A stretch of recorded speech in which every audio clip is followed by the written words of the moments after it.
Hello guys, এই যে আবার চলে আসলাম। এই যে এখন আলুটাকে দিয়ে দেব। এই যে মাছটাকে ভাজে নিলাম, এই যে মাছটাকে ভেজেছি, এখন আলুটাকে দিয়ে দেব।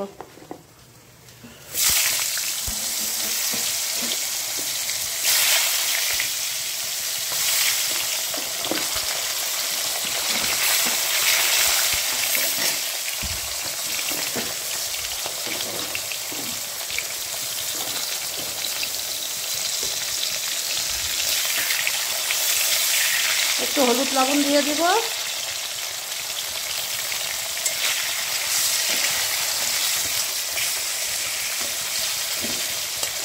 আর একটু হলুদ লাগবে।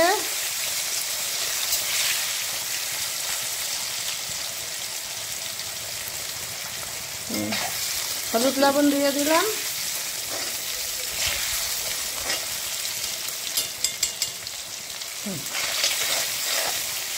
এটা ভাজা হতে থাক, আর এদিকে আমি কচুর শাক বুট দিয়ে রান্না করেছি।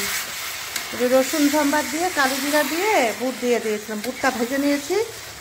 এই যে ছলা, তারপরে ছলা কচুর সাথে হবে হবে। খেতে খুব টেস্টি হয় বুট দিয়ে কচুর শাক রান্না। এটার মধ্যে নারিকেল দিলে একটু ভালো হয়, কিন্তু আমি তো নারিকেল পাবো কোথায়, এখন তো নারিকেল নেই। কালি জিরাতে জিরা নেই, এই জন্য কালি জিরা দিয়েছি। কালি জিরা রসুন দিয়েছি, রসুন দেই না আমি, আজকে একটু রসুন দিলাম।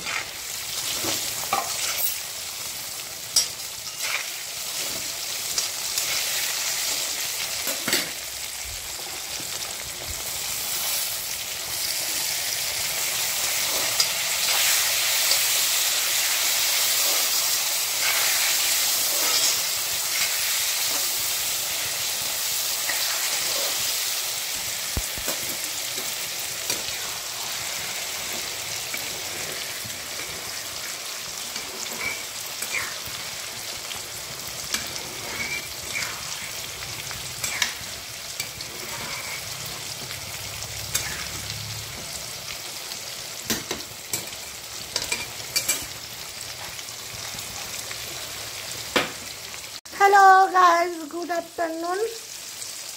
এই যে একটু কাতল মাছ না তো, রুই মাছে ভাজলাম।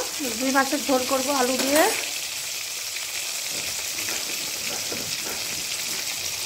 গাইস, এই যে মাছ, এই যে মশলা, এই যে এখন মশলাটা দিয়ে দিব মাছের মধ্যে। এটা হচ্ছে জিরা, ধনিয়া, শুকনো লঙ্কার গুঁড়া, আদা, পেঁয়াজ সব বাটা, এই যে দিয়ে দিলাম।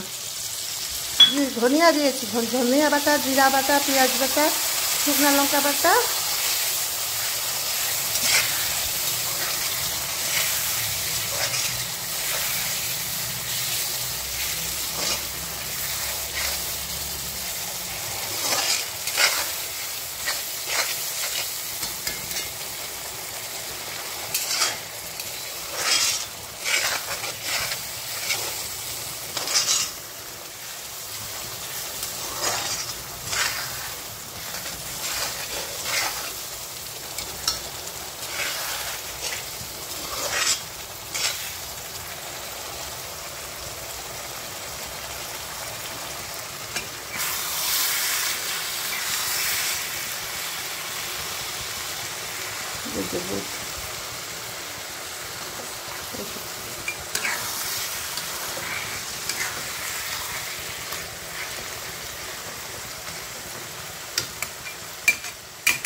হ্যালো, এখন জল দিয়ে দেবো, এই যে জল দিয়ে দেবো।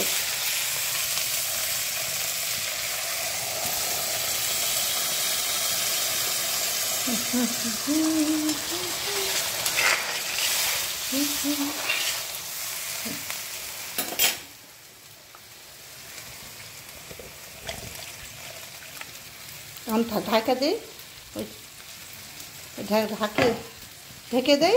হ্যাঁ, ঢেকে দেই, তাহলে একটু উতলাইতে থাক, 2 মিনিট পরে আসছি। তো গাইস, এই যে আমার মাছের ঝোল কমপ্লিট হয়ে যাবে এখন। এই যে এই মাছটা দিয়ে দেব, এই যে মাছটা দিয়ে দেই।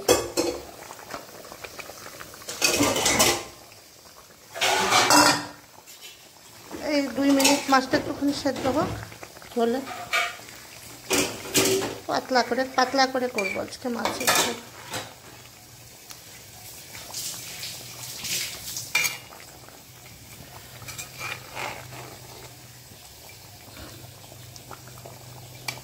তো মাছটা ফুটতে থাক।